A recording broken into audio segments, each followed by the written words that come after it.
Did you hear what B-Real had to say about it? I did. B-Real said, I have to say, although it was great to rock with my brothers, ONYX, in the Verzuz battle, I feel like Verzuz online, he tagged him in it, shorted us all by not running this on IG Live like they did the other battles. They made it a pay-per-view event and made the battle a sideshow for a boxing match instead, in my opinion. And that's unfortunate.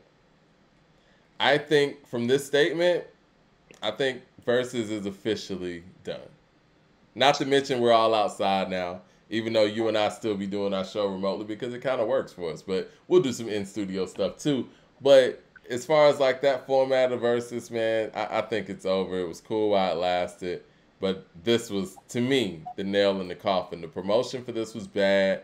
The fact they didn't run this on the IG Live was baffling to me. Was it the fact that does Trilla just own the rights now? Like, why didn't they even run it on their IG Live?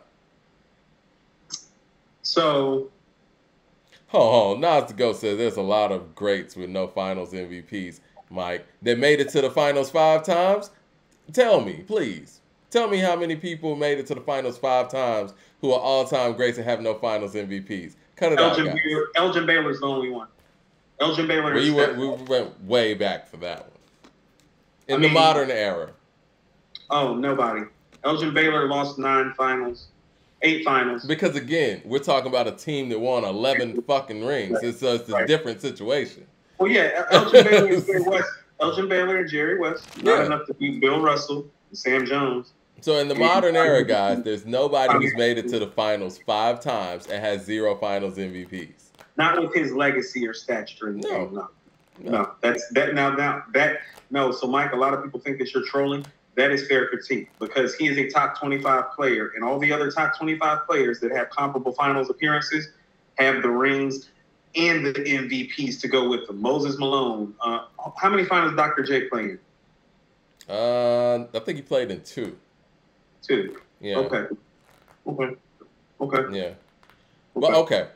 What are your thoughts on this Verzuz?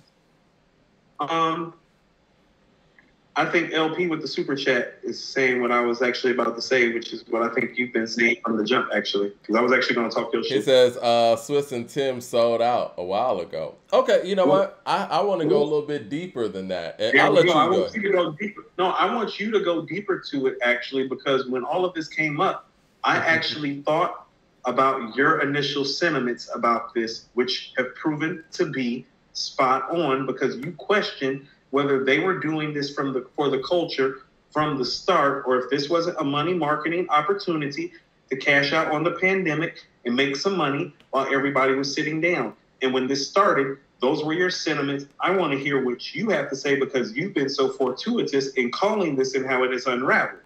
Well, you know, like I said, we have a lot more people now watching the show than we used to, so maybe a lot of people don't know my initial thoughts on this. Right, go ahead. I'll say this. Anybody who DJs, anybody who puts music out there, you know if you go on IG Live playing people's catalogs willy-nilly, you're going to get muted, you're going to get a violation, and you're going to get all that stuff.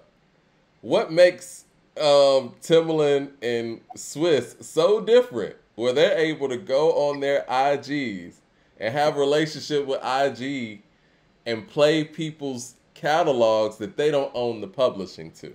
So my initial thoughts were like, you know, maybe the majors got together while everybody was inside. It was like, look, this is how we're going to push these catalogs while, you know, people aren't touring.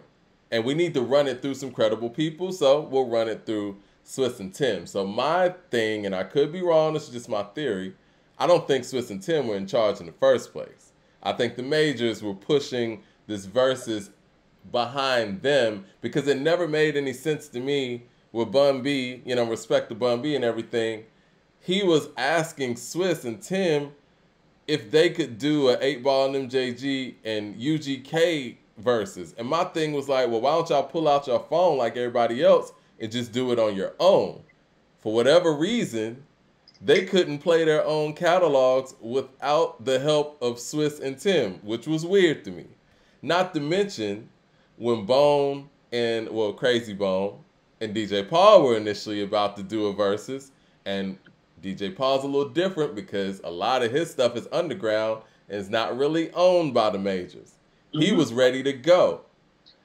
Crazy Bone got a call from Swiss Beats, and they called it off without explanation. So, again, making me feel that this never was Timbaland and Swiss's business like that anyway.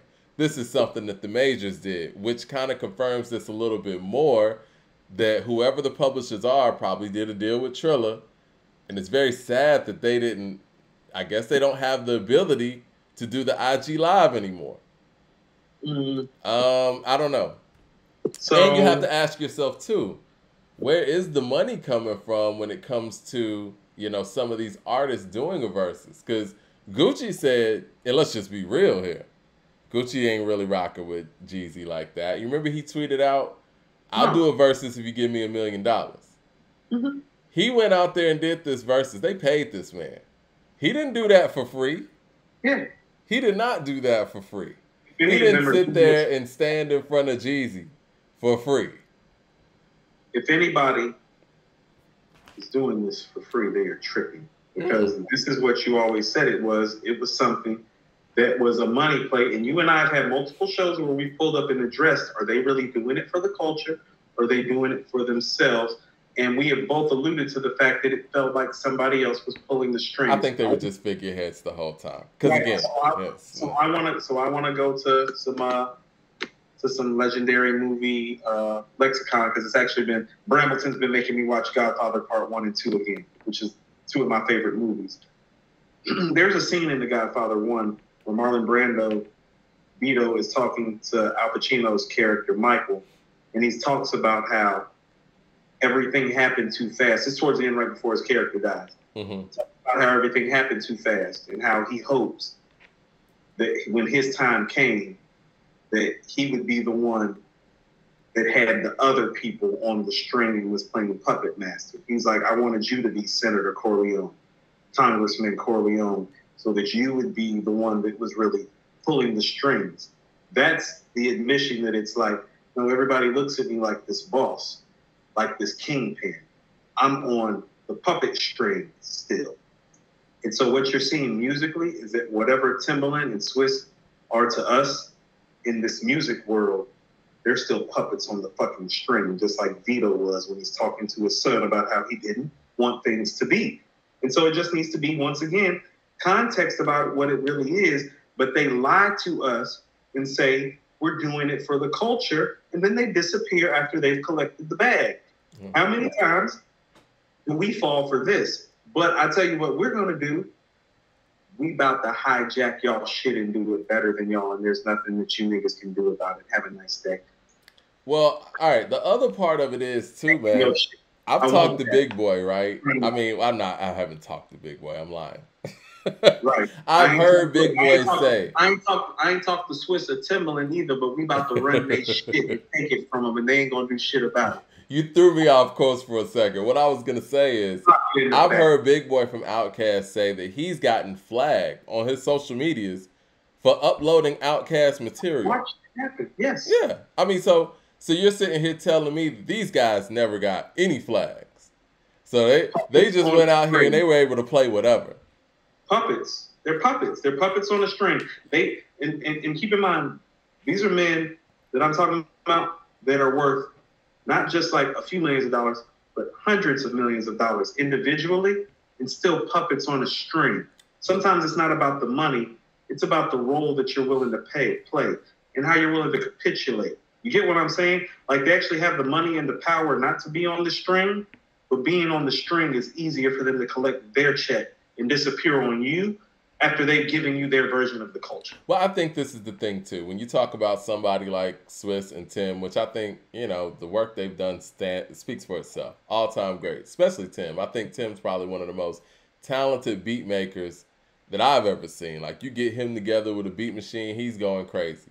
But also, they have lived their whole careers with the majors. Like, they've always been signed. They've always had their distribution through that. So they only know how to coexist through the machine. And this is just their next level of that. Because at this point, let's just be real, budgets ain't out there to be you know, for artists to be spending $100,000 over a Timbaland beat, they're not gonna do that now. So that hustle is gone. So it has to be another one. I think at this point, Versus is done, and you know, it was cool while it lasted. Like I said, everybody's back outside. There's not too many intriguing matchups left. There's a few, but it sounds like, you know, the artists that would be doing it are spending their time doing something else. No, it's not dead. We about to take it. I'm not joking. We're just gonna jack it and do it better. We got better concepts and ideas and things, and we're more relatable and rooted in the culture than they are. It's like, no, thank you. I'd like to appreciate it. Like, we got some stuff that's popping that's about to come up soon, and you know, we got a third show coming soon, and it's like, no, we gonna do it right for the culture. Yeah. It's gonna be real fun. Yeah, we about to have fun and do it right for the culture. You niggas is whack. I told you, like, some of that shit be looking back. Like that time he was like having Nas rap next to him, the verbal intercourse beat. It's like you got a Nas and Jay versus. Don't show me that shit. Don't nobody care about that. It's like you got Nas rapping the verbal intercourse beat next to you like 25 years later. It's like they're doing the verses. No, that be that sucker shit. That be that puppet shit. It's like, that's just to entertain you. That's just to get you in. And now, once the buy-in has gotten lower, i.e. a ONYX or a Cypress Hill, they faded. Yeah. And whatever you think about ONYX or Cypress Hill, they didn't deserve that. Like they may not be like what you would consider your A-list hip-hop legends, but still hip-hop legends deserve to be respected. The fact that they didn't, like, I didn't promote them and they didn't put them on the IG Naughty Live. by Nature was performing, and I just didn't like the way Naughty by Nature got treated during the performance. Yeah. You know what I'm saying? Yeah. Like, by the audience, by the crowd. It's like, y'all know who that is, right? Now, I don't love the fact in this Versus, right, that they didn't promote them and they didn't even explain why this wasn't on the IG Live. Like, yeah, it's suckers. That's not cool, man.